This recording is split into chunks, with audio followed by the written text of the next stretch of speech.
ណាមកស្ការលោកម្ចាស់គ្រប់អង្គជំរាបពរបងប្អូនទាំងអស់គ្នាហើយថ្ងៃនេះគឺអាត្មាមានវីដេអូមួយសម្រាប់ចែករំលែកការកែរូបបែបសាមញ្ញបែបធម្មតាមិនហោះពេកណាឲ្យបងប្អូនរៀនកែតាមនៅក្នុងកម្មវិធី Adobe Lightroom នៅលើ computer ឬក៏នៅលើ PC តែនៅតាមទូរស័ព្ទនៅតាម iPad អីក៏អាចកែបានដែរយើងកែពីរូបភាពបែបនេះទៅជារូបភាពបែបនេះរៀង smooth រៀងសអញ្ចឹងយើងចូលទៅកែទាំងអស់គ្នាប៉ុន្តែមុននឹងចូលទៅកែសូមឲ្យអ្នកទាំងអស់គ្នា subscribe នៅក្នុង YouTube ម្នាក់មកប៉ឹកផងដើម្បីបានវីដេអូបង្រៀនផ្សេងតាមពិតទៅការបង្ហាញនេះវាមិនចេះខ្លាំងអីណាពេកទេប៉ុន្តែយើងចូលចិត្តវប្បធម៌បែបចែកម្លែក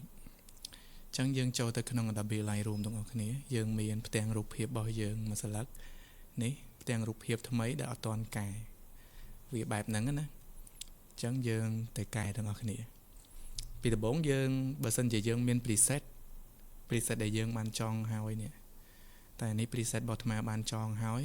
អាត្មាកែហើយក៏ចងខ្លួនឯងឃើញទេនេះ original ពេលយើងម៉ៅនៅលើ preset ហ្នឹងមកវាឃើញស្បែកយើងភ្លឺថ្លាជាងមុនអូខេនេះ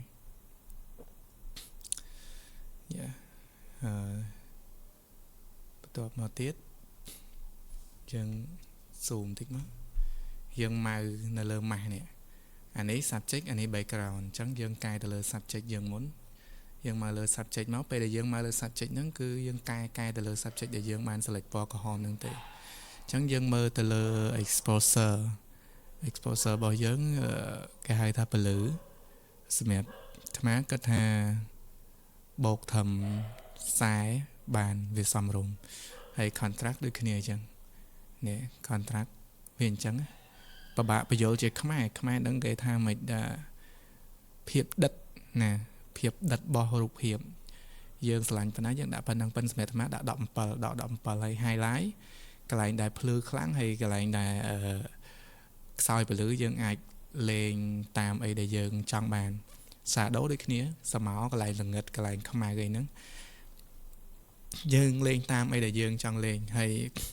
កន្លែង color នេះមិនបាច់លេងទេទុកឲ្យវាធម្មជាតិប៉ុណ្ណឹងសម្រាប់នេះ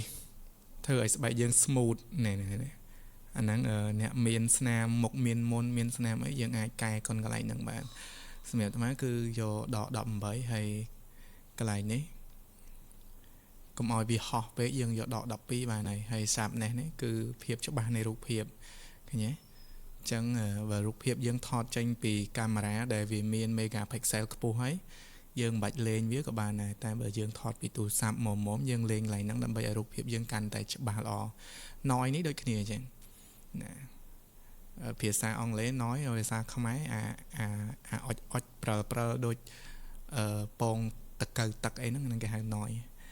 បើមកខាងក្រោមទៀតកន្លែង curve នេះយើងចង់លេងក៏លេងដែរយើងចង់អត់ក៏អត់ទៅប៉ុន្តែសម្រាប់អាត្មារូបភាពយើងប៉ុណ្ណឹងយើងមិនបាច់លេង curve ទេអញ្ចឹង subject យើងបានប៉ុណ្ណឹងយើងមើលbefore and after នេះអារូបនៅខាងឆ្វេងណៃនេះគឺរូប scene original យើងអត់តន់កែវាបែបហ្នឹងយើងមើលគៀកតិចទៅឃើញទេរូបកែហើយនឹងរូបមិនតន់កែវាមានភាពខុសគ្នារៀងខ្លាំងដែរអូខេអញ្ចឹងយើងមកកែនៅលើ background វិញពេលយើងកែយើង select mask លើ background យើងកែអីវាទៅតែខាង background ទេមើលនេះឃើញទេអូខេសាមីវិញយើងដកវាមកនៅសល់សំទោសប៉ុណ្នេះបានហើយ highlight អីនាយអាយយើងលេងអីតាមដែលយើងអាចលេងបានអានេះនៅក្នុង mask នេះយើងអាច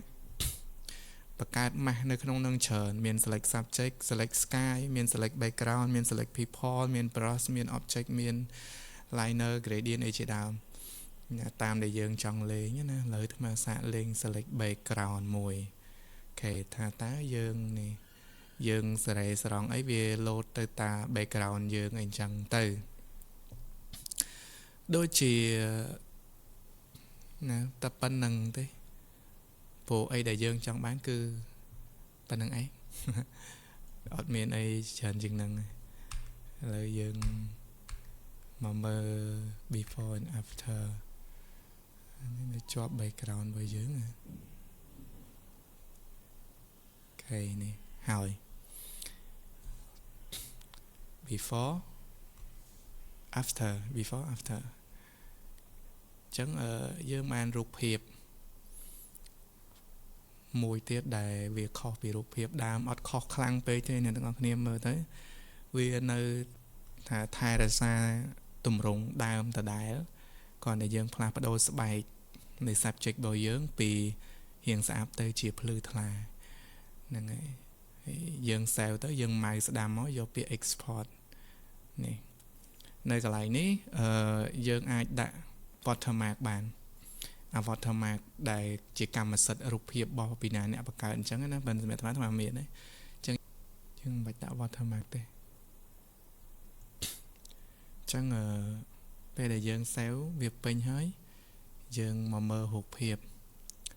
để dương sao mà nhấn nè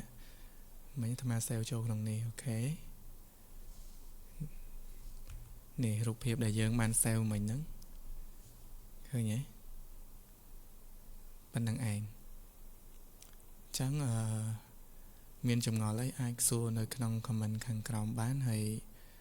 cào tiếp mà đừng trên video bị lập biệt cài ru bài sám sạp bài beginner dừng vậy tham mình professional đấy nè hiện vậy bài beginner mà lập biệt chả sẽ bài lục môn lục ấy nó dừng ai thưa bàn chẳng video khỏi tiếp mà đừng chia dùm thưa rồi vên chừng nắng đâm bày ai ví dụ vơ dừng bàn tu sana ấy trẻ tăng ọc cái này mà sẽ càng lý cho mình poly